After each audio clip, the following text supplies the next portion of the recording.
¿Todo listo? Largaron el premio especial inauguración del hipódromo, homenaje al socio vitalicio Julio Agustín Cartazo.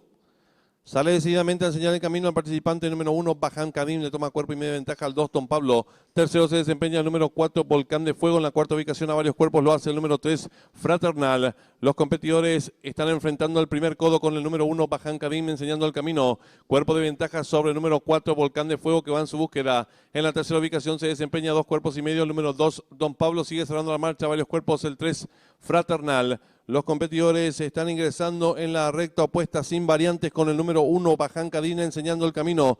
Medio cuerpo de ventaja sobre el número 4, Volcán de Fuego, que le presenta lucha al puntero. En la tercera ubicación expectante a 5 cuerpos y medio lo viene haciendo el número 2, Don Pablo, sigue cerrando la marcha, varios cuerpos, el número 3, Fraternal.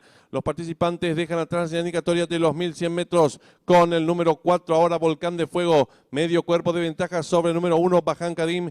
Tercero se desempeña 4 cuerpos y medio, el número 2, Don Pablo, sigue cerrando la marcha. Ahora a 3 cuerpos y medio, el número 3, Fraternal. Los participantes van a comenzar a enfrentar ya el último codo con el número 4, Volcán de Fuego. Pequeña ventaja ahora sobre el número 2, Don Pablo, que va resueltamente en su búsqueda. Quedando en la tercera ubicación el participante número 1, Bajan Cadín, sigue cerrando la marcha. Varios cuerpos, el 3, Fraternal. Los participantes en mitad del último codo asumen el comando del lote, el 2, Don Pablo, le toma ahora cuerpo de ventaja al número 4, Volcán de Fuego. Tercero se desempeña el número 1, Bajan Cadín, sigue cerrando la marcha, varios cuerpos, el número 3, Fraternal. Y los competidores del premio especial inauguración del hipódromo están en la recta final. Últimos 400 metros para el disco, número 2, Don Pablo intenta la disparada, lo hace con 2 cuerpos y medio de ventaja sobre el número 4, Volcán de Fuego. Tercero se desempeña el participante número 3, Fraternal. Descuenta ya los últimos 250 metros para el disco, número 2, Don Pablo a rigor de látigo. Estira 3 cuerpos y medio de ventaja sobre el número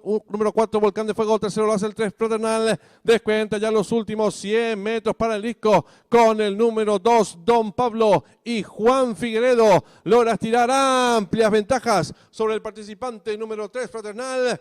Cruzaron el disco.